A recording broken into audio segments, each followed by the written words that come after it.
Guys, it's Kelly from the Soaping Soprano, and I'm getting ready to make some solid bubble bath, so I thought I'd bring you into this and let you see how I make it. So in here, I already have all of my dry ingredients. I have the SLSA, the cream of tartar, the cornstarch, and the baking soda. I like to sift my baking soda so it gets nice and even, and I'm going to give that a quick mix, just kind of to get things started. So now I've got this kind of a head start, and in here I have all of my liquid ingredients, and that is going to be my melted mango butter, the fragrance, a little bit of polysorbate 80, and a whole heaping bunch of glycerin. Now this is very similar to some other recipes that are out there, but I've tweaked it and changed it enough that I really consider it to be mine. But there are some out there if you want to try to make your own. So I've kind of mixed it up a little, and you can see it's a little bit thick. So I'm going to turn the mixer back on and then pour in the liquid while it's going.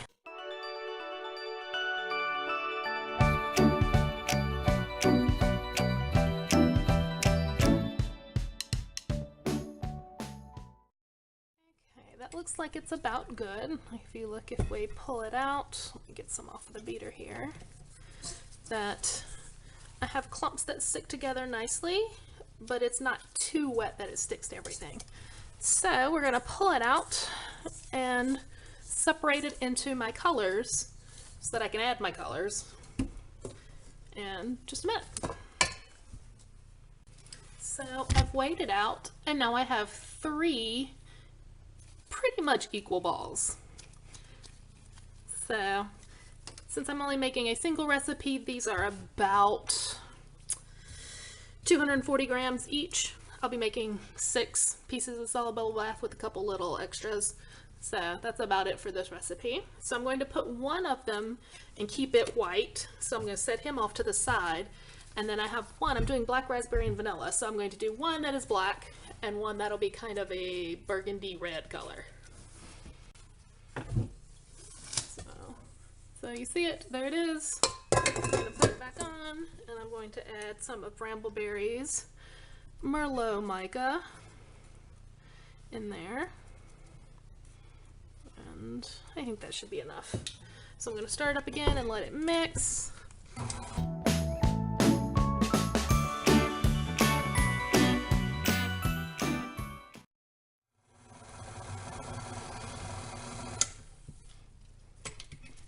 So you can see that it's only sort of mixed.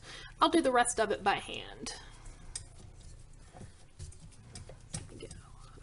So I'm going to take it out, get all of this residue that you can see around the edges out, and mix it in by hand. So now you see the color is much more even. I'll show you how I do it when I get the black one. I just want to go ahead and get this one done, and then we'll do both. So for the black one, I'm using Nurture's Black Pearl mica, and I want it to be not a huge black, but a significant black. And do the same thing, let it mix.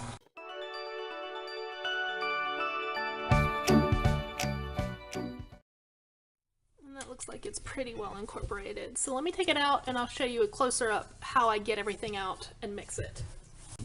So you can see there's a lot of residue here on the side, so I'm going to pull it all out as much as I can. You see it gets a little sticky after being mixed like that, so it's a thing that happens. So let me get as much out as I can. So you see there's a lot of streaks, there's a lot of white stuff. So what I do is I take it and I just use the heel of my hand to turn it over and over and over.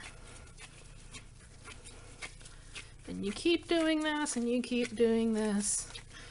It's sort of like kneading bread, until eventually, some faster than others, but then you have the, it's nice and not marbled looking anymore. So now I let these rest for about 10 minutes. You can see they are very sticky, so they need to rest for a little while, but that gives you a chance to clean up a little bit, which is great. See you in a few minutes. Okay, so it's been about 10 minutes, and I've got my 3 colors. They're all kind of ready to go. I put a piece of paper down so that I can roll them, because I'm going to be doing the classic jelly roll with these, so that'll be great. So we're going to start with the black. And I put a little bit of baking soda down. This little bit's not going to influence the recipe or anything like that, but it'll help things not stick quite so much. So you can see this is very soft. So we're going to put it down and we're going to roll it out. And I'm going to put a little baking soda on the rolling pin. And we're going to see what we can do as far as rolling it out.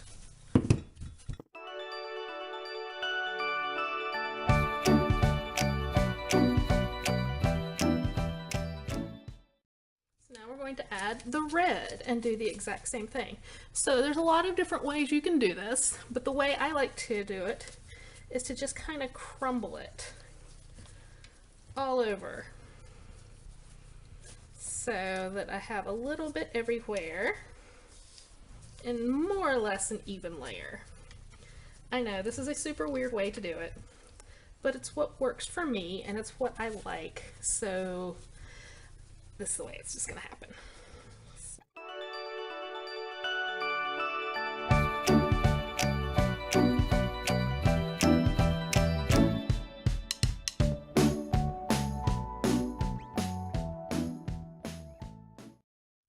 So I'm going to grab our third color, the white, and I'm going to do exactly the same thing with the white that I did with the red.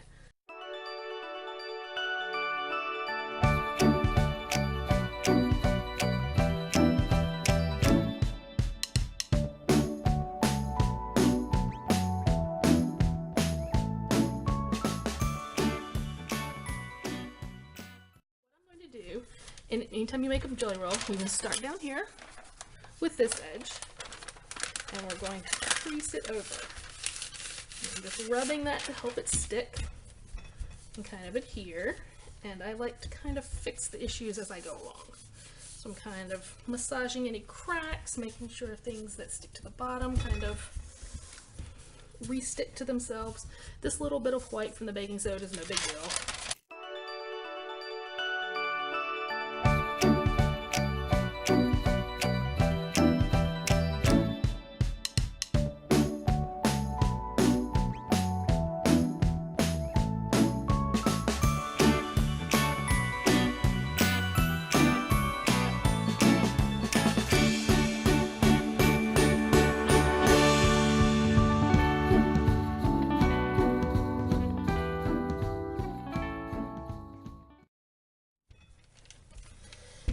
I'm just kind of rolling it now, both to get that little bit that's stuck, but also to help kind of get the outside to be a little bit smoother.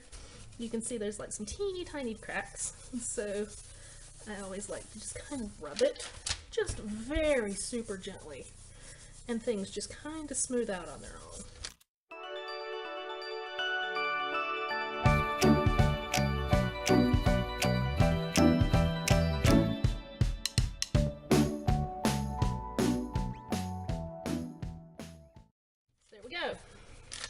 You can see we have kind of a roll looking thing. That side's not quite so pretty. So let me get all my fingerprints out from picking that up.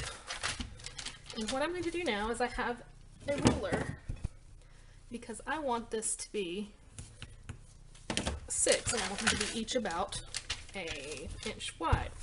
So to do that, I need to measure it.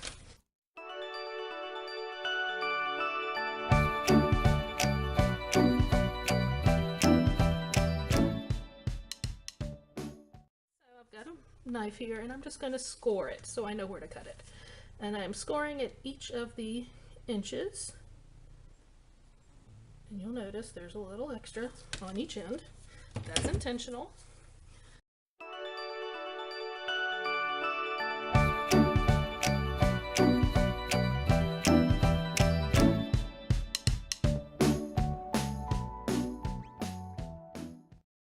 And then we have our completed, let's put the rolls so that you can see the rolls better, our completed things. Hope y'all had a good time. I'll see you next time, where we'll do some more fun projects and you can follow along. See ya, bye.